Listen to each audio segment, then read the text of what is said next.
तो दोस्तों जैसा कि आप लोगों ने थंबनेल में देखा होगा, इंडियन एयर फोर्स की तरफ से एक बहुत बड़ी रिक्वायरमेंट आई है, बहुत बड़ी भर्ती आने वाली है। उसका ऑफिशियल डेट अनाउंस कर दिया गया है, जिसमें आपको 2500 से प्लस पदों पे नियुक्ति की जाने वाली है। तो क्या इसका पूरा प्रोसेस होने वाला है, क्या इसमें आपकी एज लिमिट होगी, क्या क्राइटेरिया होने वाला है और आपका क्वालिफिकेशन क्या होना चाहिए और आप इसके लिए एलिजिबल है या नहीं है, इन सभी को हम लोग इस वीडियो में पूरा कंप्लीट प्रोसेस देखने वाले हैं कि आप फॉर्म कैसे भरेंगे, कहाँ से भरेंगे, कौन कौन लोग भर सकते हैं, तमाम तरह की चीज़ हम इस वीडियो में कवर करेंगे। तो इसी तरह के लेटेस्ट अपडेट के लिए हमारे चैनल को सबसे पहले सब्सक्राइब कर लें, बेल नोटिफिकेशन ऑन करें ताकि सबसे पहले आप जॉब नोटिफिकेशन देख सके और हमारा जो मिशन है बेरोजगारी से सफलता, उसमें आप जुड़ सके और इसे कामयाब कर सके। तो चलिए गाइज, हमारे पास जैसा कि आप लोग देख रहे हैं ऑफिशियल नोटिफिकेशन मौजूद है। तो हम लोग सबसे पहले यहाँ पर शुरू करते हैं कि क्राइटेरिया क्या है, किस क्राइटेरिया पे यहाँ पर आप फॉर्म को भर सकते हैं, एज लिमिट क्या है, एजुकेशनल क्वालिफिकेशन क्या है। तो हम लोग सबसे पहले आ जाते हैं क्राइटेरिया पे। उसमें भी हम लोग थोड़ा सा और हम इसे जूम कर लेते हैं और हम यहाँ पर आ जाते हैं एज क्राइटेरिया पर। तो जैसे ही हम एज क्राइटेरिया पे आएंगे तो यहाँ पर आप देख सकते हैं गाइस, आपको साफ साफ यहाँ पर नजर आ रहा होगा कि डेट ऑफ बर्थ में क्या लिखा हुआ है, साफ साफ यहाँ पर लिखा हुआ है वैसे कैंडिडेट सिर्फ एलिजिबल इसमें हो सकते हैं जिनकी डेट ऑफ बर्थ 1 जनवरी 2005 से लेकर 1 जुलाई 2008 के बीच में है। ये देख सकते हैं, यहाँ पर मैंने इसे सर्किल कर दिया ताकि आप लोग को समझ में आ सके। यही लोग एलिजिबल है सिर्फ, बाकी कोई भी अदर कैंडिडेट एलिजिबल इसमें नहीं हो सकते हैं, ठीक है। और नीचे भी यहाँ पर साफ साफ लिखा गया है, आप लोग देख सकते हैं सिलेक्शन जब सिलेक्शन प्रोसीजर होगा तो उसमें अगर आपकी एज 21 साल, ठीक है, डेट ऑफ इनरोलमेंट से अगर 21 साल से ज्यादा है तो आप इसके लिए एलिजिबल नहीं होंगे, ठीक है। यहाँ पर इन्होंने साफ साफ ये चीज बता दिया है कि आप एलिजिबल यहाँ पर नहीं होने वाले हैं। तो वैसे स्टूडेंट सिर्फ अप्लाई करेंगे जो कि इस डेट से है। और उसके बाद हम लोग आगे बढ़ते हैं तो यहाँ पर मटेरियल स्टेटस अनमैरिड यहाँ पर मांग रहा है। जैसा कि देख सकते हैं मेल कैंडिडेट, ठीक है, ओनली अनमैरिड कैंडिडेट चाहे वो मेल हो या फीमेल हो वही इस फॉर्म को भर सकते हैं। अगर कोई मैरिड पर्सन है चाहे वो मेल है या फीमेल है वो इस फॉर्म को नहीं भर सकते हैं, ठीक है। पूरे इस प्रोसेस में वही लिखा हुआ है, only married person can enrol this, और अदरवाइज आप इनरोलमेंट नहीं कर सकते हैं, ठीक है। अगर आप इनरोलमेंट कर देते हैं तो सिलेक्शन प्रोसेस के थ्रू आपको यहाँ पर आपको नहीं लिया जाएगा और आपका जो आगे का प्रोसेस होगा उसको डिक्लाइन कर दिया जाएगा और खत्म कर दिया जाएगा, आप एलिजिबल नहीं है। आप यहाँ पर भी एक जगह देख सकते हैं, साफ साफ यहाँ पर लिखा गया हुआ है कि एलिजिबल सिर्फ ओनली अनमैरिड है, चाहे वो मेल हो चाहे फीमेल। ये दूसरी बात हो गई। अब चलिए हम लोग नीचे देखते हैं और क्या क्या रिक्वायरमेंट, एजुकेशनल क्वालिफिकेशन क्या है उसके लिए जरूरी है। तो हम लोग यहाँ से नीचे आ जाते हैं, एजुकेशनल क्वालिफिकेशन में आते हैं। तो एजुकेशनल क्वालिफिकेशन में आप लोग देख सकते हैं यहाँ पर साइंस सब्जेक्ट को बताया गया है। यहाँ पर बताया जा रहा है कि साइंस सब्जेक्ट अगर किसी कैंडिडेट ने लिया है तो वो यहाँ पर एलिजिबल हो सकता है। साइंस सब्जेक्ट में क्या होना चाहिए, इंटरमीडिएट में आपका 50% मार्क्स होना चाहिए इंग्लिश में, ओवरऑल 50% होना चाहिए पूरे में, लेकिन अलग से यहाँ पर आपको शो किया गया है कि 50% मार्क्स आपका इंग्लिश में होना चाहिए, तभी आप इसके लिए एलिजिबल हो सकते हैं। और या वैसे कैंडिडेट जिन्होंने डिप्लोमा किया हुआ है, 3 साल का डिप्लोमा होता है, डिप्लोमा इन इंजीनियरिंग, तो जिन्होंने डिप्लोमा किया हुआ है ये सभी स्ट्रीम यहाँ पर देख सकते हैं दिया हुआ है, किसी भी स्ट्रीम से यानी किया हुआ है आप, और एक रिकॉग्नाइज पॉलिटेक्निक यूनिवर्सिटी से है, और इसमें आप अगर 50% यहाँ भी शो हो रहा है 50% मार्क्स अगर है तो आप एलिजिबल है, और साथ में 50% मार्क्स इंग्लिश में भी होना चाहिए तभी आप एलिजिबल है।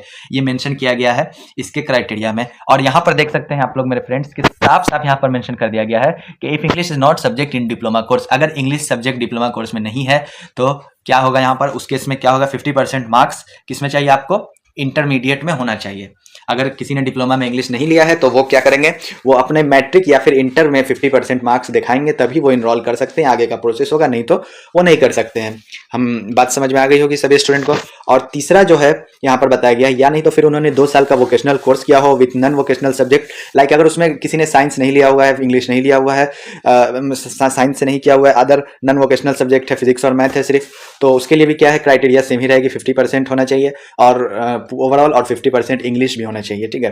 तो यहाँ पर हर चीज में इंग्लिश को मैंडेटरी किया हुआ है, आपको इंग्लिश में आपके लिए मार्क्स होने ही चाहिए तभी आप वहां पर एलिजिबल हो सकते हैं।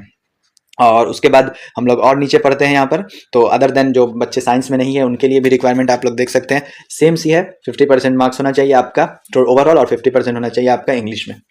तो यहाँ तक आप लोग को बात समझ में आ गई होगी। और बहुत सारी रिक्वायरमेंट है यहाँ पर, 50% मार्क्स बताया जा रहा है। ओवरऑल देखा जाए तो एलिजिबल वही स्टूडेंट हो सकते हैं जिनके ओवरऑल पूरे सेमेस्टर में या पूरे ईयर में 50% हो और इंग्लिश में हो, अदरवाइज कोई भी कैंडिडेट वहाँ पर एलिजिबल नहीं है। तो ये यहाँ पर सारी क्राइटेरिया बताई हुई है जो इंपॉर्टेंट थी वो मैं आपको बता दे रहा हूँ गाइज। और उसके बाद जब हम लोग आगे बढ़ेंगे तो यहाँ पे ध्यान से देखिएगा, डोमिसाइल सर्टिफिकेट डोमिसाइल कैटेगरी के यहाँ पर डिमांड किया गया है। डोमिसाइल कैटेगरी में क्या होता है, यानी आपका आवासी जो होता है वो यहाँ पर मेंशन किया गया है, वो मांगा गया है, वो आपका मैंडेटरी है यहाँ पर। उसमें भी यहाँ पर आपको बता दिया गया है ए में क्या, परमानेंट डोमिसाइल। ये बात आप लोग ध्यान रखिएगा, दो तरह का आवासी बनता है, एक बनता है एक परमानेंट बनता है और एक मतलब टेम्पररी भी बनता है, ठीक है। तो परमानेंट वाला ही ओनली एलिजिबल होगा, जो जिसका परमानेंट नहीं रहेगा वो एलिजिबल नहीं होंगे यहाँ पर। वो भी प्रोसेस सारा बताया हुआ है, डिस्ट्रिक्ट या स्टेट से रिकॉग्नाइज होना चाहिए। और दूसरा सर्टिफिकेट यहाँ पर ये खोज रहा है COAFP का खोज रहा है, यानी children of air force personal का खोज रहा है। ये सर्टिफिकेट के बारे में भी आप लोग जाकर पता कर सकते हैं, अगर इसके आपके पास है या आप एलिजिबल इसके लिए है, ले सकते हैं। तो इसकी रिक्वायरमेंट आपको आगे पढ़ने वाली है। उसी तरह से सी में भी देख लीजिए, वही चीज़ है, वही डॉक्यूमेंट्स की आपकी ज़रूरत यहाँ पर आगे होने वाली है। तो ये रिक्वायरमेंट हम लोग समझ में आ चुकी है, डोमिसाइल सर्टिफिकेट की भी ज़रूरत है। और उसके बाद हम लोग जब आगे बढ़ते हैं तो यहाँ पर मैंडेटरी मेडिकल स्टैंडर्ड बताया गया है। ये मैंडेटरी मेडिकल स्टैंडर्ड क्या है, जिसमें आपका मेडिकली आपके लिए क्या क्या रिक्वायरमेंट होनी चाहिए, एज आपके बॉडी में क्या रिक्वायरमेंट होना चाहिए, चाहे वो मेल हो या फीमेल हो, और यहाँ पर दोनों का बताया गया हुआ है। तो यहाँ पर हाइट के मामले में देख सकते हैं, हाइट बताया गया है, मेल के लिए हाइट बताया जा रहा है 152 सेंटीमीटर। 152 सेंटीमीटर अगर हाइट है तो वो एक्सेप्टेबल है, वो एलिजिबल है।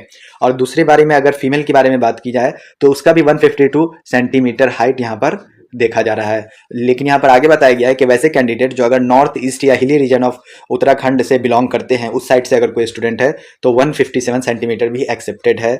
In the case of candidate from Lakshadweep, अगर कोई बच्ची मतलब कोई अगर फीमेल कैंडिडेट है वो लक्षद्वीप से बिलोंग करती है तो उसकी मिनिमम एज होनी चाहिए 150 सेंटीमीटर। तो यहाँ पर क्या हुई, तीन तरह की हुई। मेल में तो चाहे आप ओवरऑल इंडिया कहीं से भी बिलोंग करते हैं तो वहाँ पर 152 सेंटीमीटर है। और इसके अलावा फीमेल के लिए क्या रिक्वायरमेंट है, 152 है, लेकिन कुछ सब डिस्ट्रिक्ट में और कुछ एरियाज में अलग अलग रिक्वायरमेंट है, जो कि यहाँ पे मैंने मेंशन कर दिया है। तो आप लोग उस हिसाब से देख सकते हैं। तो ये हाइट की बात हो गई। अब हम लोग आगे देखते हैं गाइस और क्या क्या रिक्वायरमेंट है। और जब हम लोग थोड़ा सा आगे जाते हैं तो वेट के बारे में देखा जाएगा। तो वेट के लिए कोई खास मतलब के कोई नंबर नहीं दिया गया है, ठीक है। वेट के लिए कोई खास नंबर नहीं दिया गया है। वेट एक्सेप्टेबल होगा वहाँ पर जब आपका उस टाइम में IF के थ्रू चेकिंग होगा, उस टाइम में वेट का बताया गया है। और बाकी जब हम लोग आगे बढ़ते हैं तो चेस्ट की रिक्वायरमेंट यहाँ पर देख सकते हैं। मेल कैंडिडेट के लिए 77 सेंटीमीटर चेस्ट मस्ट है, और chest expansion should be at least 0.05 centimetre होना चाहिए। यानी ऐसे नॉर्मल चेस्ट उसका 77 सेंटीमीटर होना चाहिए, और सांस लेने के बाद फिर वो चेस्ट 0.5 सेंटीमीटर और उसकी जो लेंथ है और जो हाइट है, एक जो लेंथ है वो फूलना चाहिए 0.5 सेंटीमीटर के अप्रॉक्स।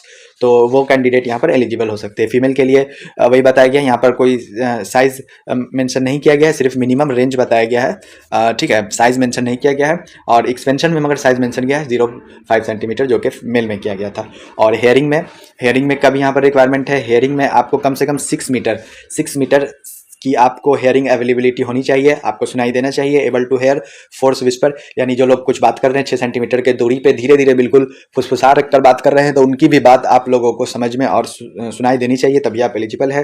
डेंटल के लिए क्या होना चाहिए, 14 dental point teeth and minimum good set of teeth, यानी कि आपको एक हेल्दी गम्स होना चाहिए, मसूरा जो है वो आपका मजबूत होना चाहिए, और टीथ और मिनिमम 14 डेंटल पॉइंट्स होने चाहिए। और आपके टीथ के जो सेट है, यानी कि मतलब लाइन बाय लाइन जिसको कहते हैं, वो आपका होना चाहिए, और 14 डेंटल पॉइंट वहाँ पर होना चाहिए। जनरल हेल्थ की बात की जाए तो देख सकते हैं यहाँ पर ये जनरल हेल्थ का मेंशन किया गया, इसमें किसी तरह की कोई क्राइटेरिया यहाँ पर नहीं दिया गया है।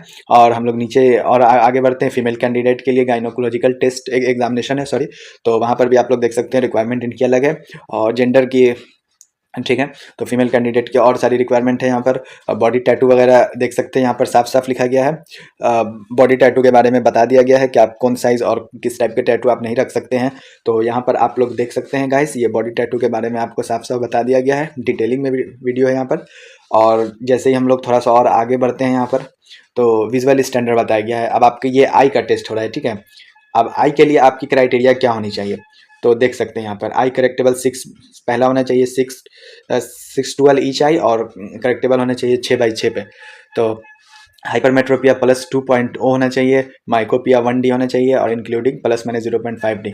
तो अगर आपसे आप पहले हो सकता है टेस्ट करा के अपना मायोपिया और हाइपरमेट्रोपिया चेक कर सकते हैं। अगर इससे आगे है या इससे कम है तो शायद आप एलिजिबल नहीं हो।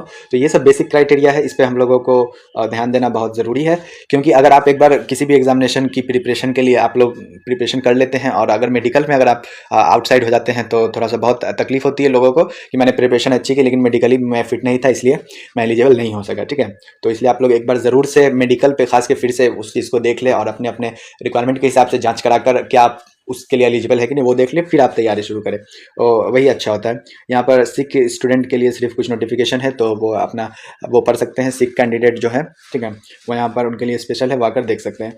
बाकी आप लोग देख सकते हैं यहाँ पर टर्म्स एंड कंडीशन बताया गया है कि 4 ईयर्स का इसमें पीरियड दिया जाता है और इसमें क्या क्या फैसिलिटी आपको प्रोवाइड की जाएंगी वो बताया जा रहा है यहाँ पर।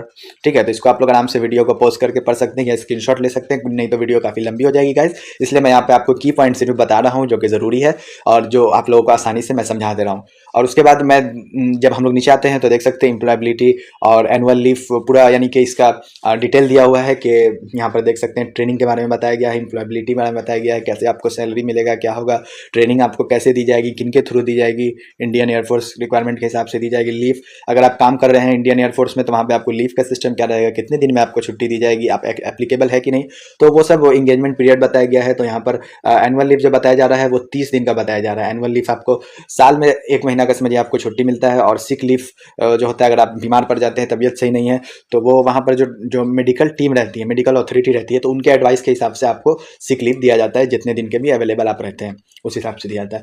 तो यहाँ पर सारे पॉइंट वही मेंशन किए गए हैं, आप लोग आराम से इसको गाइस देख सकते हैं, पढ़ सकते हैं, मेडिकल फैसिलिटीज़ क्या क्या बेनिफिट वहाँ पर प्रोवाइड करते हैं। और ये जो 4 साल का जो पूरा एक पीरियड रहता है इसका, तो वहाँ पर आप लोग देख सकते हैं इसकी फिर पूरा ये फीस स्ट्रक्चर एक तरह से हो जाता है कि आपको सैलरी कितना मिलने वाला है, इसी सबसे related first year, second year, third year, fourth year पूरा दिया गया है। पैकेज आपका कितने का रहेगा, 30,000 का है। इन हैंड में आपको 70% दिया जाएगा यानी 21,000 मिलेगा, बाकी का आपका 30% देख सकते हैं जो CTC यानी कि 30,000 का है, बाकी आपको जो 30% वो नहीं रहेगा, वो आपका बाद में वो ऐड होकर जो मिलता है हर जगह का रूल वही रहेगा। फिर सेकंड ईयर में आपका 33,000 हो जाएगा और आपके इन हैंड में 23,000 मिलेगा, थर्ड में 36, 25 मिलेगा, 40 ओवरऑल रहेगा और आपको इन हैंड में 28 मिलेगा।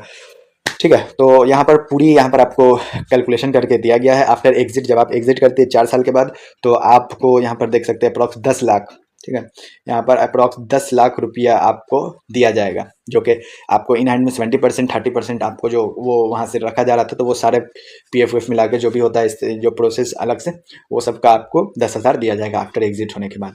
ठीक है, तो ये आपका पूरा प्रोसेस होने वाला है। ठीक है, ये आप लोग आराम से गाइस देख लें, समझ लें, फोटो आप लोग ले सकते हैं, वीडियो को पॉज करके भी देख सकते हैं और मुझसे कॉन्टेक्ट करें तो मैं ये PDF डायरेक्ट आपको आपके ID तक मैं भेज दूंगा। ठीक है गाइस, अब यहाँ पर आप लोग देख सकते हैं ये क्या है, ये सीक्वेंस ऑफ एग्जामिनेशन है, ये क्राइटेरिया है, पेपर से रिलेटेड बेसिकली है, ये उतना इंपॉर्टेंट नहीं है मेरे हिसाब से।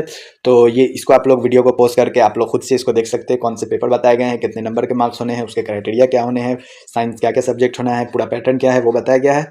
तो वो आप लोग एक बार आराम से देख लिए, अपने कैटेगरी के हिसाब से आप लोग अपनी तैयारी कर सकते हैं।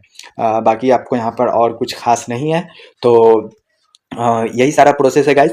अब फाइनली हम लोग यहाँ पर आ जाते हैं अपने लास्ट टॉपिक पर कि अब इसको हम लोग अप्लाई कैसे कर सकते हैं।